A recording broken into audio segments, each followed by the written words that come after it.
Model paper first, Hindi केवल प्रश्न पत्र कक्षा 10, पूर्णांक 70, समय 3 घंटे 15 मिनट। निर्देश: प्रारंभ के 15 मिनट परीक्षार्थियों को प्रश्न पत्र पढ़ने के लिए निर्धारित है। सवाल नंबर 1 का निम्नलिखित कथनों में से कोई एक कथन सत्य है, उसे पहचान कर लिखिए। पहला है सियाराम शरण गुप्त भेंट वार्ताकार हैं। दूसरा, मैला आंचल शैलेश मटियानी का प्रसिद्ध उपन्यास है। तीसरा, इलाचंद जोशी सफल उपन्यासकार हैं। चौथा, रामविलास शर्मा ख्यात प्राप्त कवि हैं। पहले का खा निम्नलिखित कृतियों में से किसी एक लेखक का नाम लिखिए। पहली है कृति एक घूंट, दूसरी पंचपात्र, तीसरा शिक्षा एवं संस्कृत, चौथा है अनंत आकाश। नंबर गा यशपाल की एक रचना का नाम लिखिए। घा किन्नर देश की रचना किस विधा की आधारित है। अंगा किसी एक एकांकी लेखक का नाम लिखिए। प्रश्न संख्या 2, दो का रीत काल की दो कवियों के नाम लिखिए। दूसरे का खा नीरजा तथा आकाश गंगा के रचयिता का नाम लिखिए। दूसरे का गा निम्नलिखित रचनाओं में से किसी एक रचयिता का नाम लिखिए। पहली रचना है चित्तधरा, जमीन पक रही है। तीसरा है पंचवटी और चौथा है समर्पण। प्रश्न नंबर 3, निम्नलिखित गद्यांशों में से नीचे दिए गए प्रश्नों को उत्तर दीजिए। का जिंदगी को मौत के पंजों से मुक्त कर उसे अमर बनाने के लिए आदमी ने पहाड़ काटा है। किस तरह इंसान की खूबियों की कहानी सदियों बाद आने वाली पीढ़ियों तक पहुंचाई जाए, इसके लिए आदमी ने कितने ही उपाय सोचे और किए।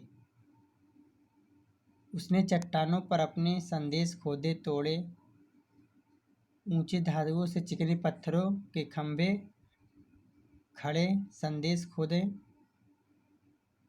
तांबे और पीतल के पत्थरों पर अक्षरों के मोती बिखरे और उसके जीवन मरण की कहानियाँ सदियों से उतार चढ़ाव सरकती चली आ रही हैं, जो आज हमारी अमानत विरासत बन गई है। प्रश्न संख्या आ, प्रस्तुत गद्यांश का संदर्भ लिखिए। बा, रेखांकित अंश की व्याख्या कीजिए। और सा, व्यक्ति ने आगामी पीढ़ी तक अपनी बातों को पहुंचाने के लिए क्या क्या उपाय किए हैं, इनके बारे में लिखिए। अथवा या,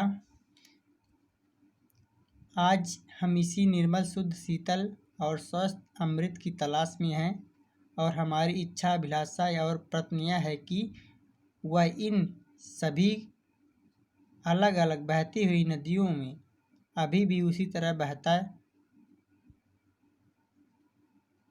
बहता रहे हैं और इनको अमृत देव देता जा रहा है। जमाने को हजारों थपेड़ों को बर्दाश्त करता हुआ आज भी हमारे अस्तित्व में कायम रखते हुए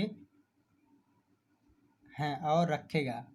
पहला प्रश्न है उपयुक्त गद्यांश का संदर्भ लिखिए। दूसरा, रेखांकित अंशों की व्याख्या कीजिए। तीसरा है हमारे अस्तित्व को कौन कायम रखे हुए है।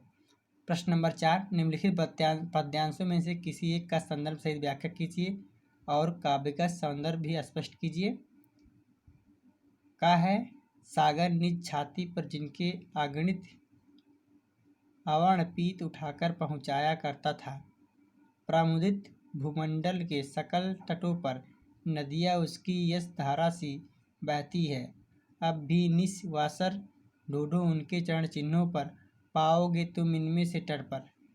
खा वाला प्रश्न है मंत मरण लघु जस बस, विधि हर हर सुख सर्व, महामत गजरा कहूँ बस कर अंकुश सर्व, काम कुसुम धनुषायक लीन हो, सकल भुवन अपने बस कीन हो, देव तेज सउन अस जानी, भंजन धनुष राम सुनि रानी, सख बचन सुनि भय प्रतीति, मिटा विषाद बढ़ी अति प्रीति। निम्नलिखित लेखकों में से किसी एक लेखक का जीवन परिचय दीजिए और उनकी एक रचना का नाम लिखिए। जैसे पहले लेखक हैं जयशंकर प्रसाद, दूसरे हैं डॉक्टर राजेंद्र प्रसाद, तीसरे हैं आचार्य शुक्ल। पांचवें का प्रश्न नंबर ख, निम्नलिखित कवियों में से किसी एक कवि का जीवन परिचय देते हुए उनकी एक रचना का नाम लिखिए। जैसे पहले हैं तुलसीदास, दूसरे हैं बिहारी, तीसरे हैं सुमित्रानंद पंत। प्रश्न नंबर 6, निम्नलिखित का संदर्भ हिंदी में अनुवाद कीजिए। संदर्भ सहित पहला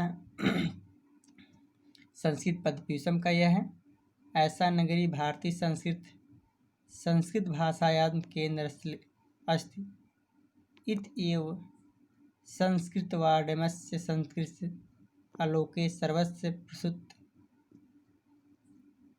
मुगल युवराज दारा शिकोह अत्र गत्वा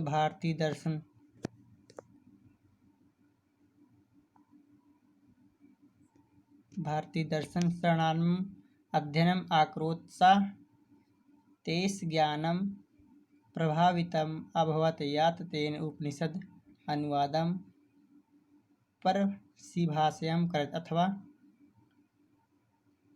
श्वेतकरहेतु अस्तः पितोवाच स्वात्केतो वस ब्रह्मचर्य न च वे सौम्य शुक्लिनुच ब्रह्मबुधि भवा विदित।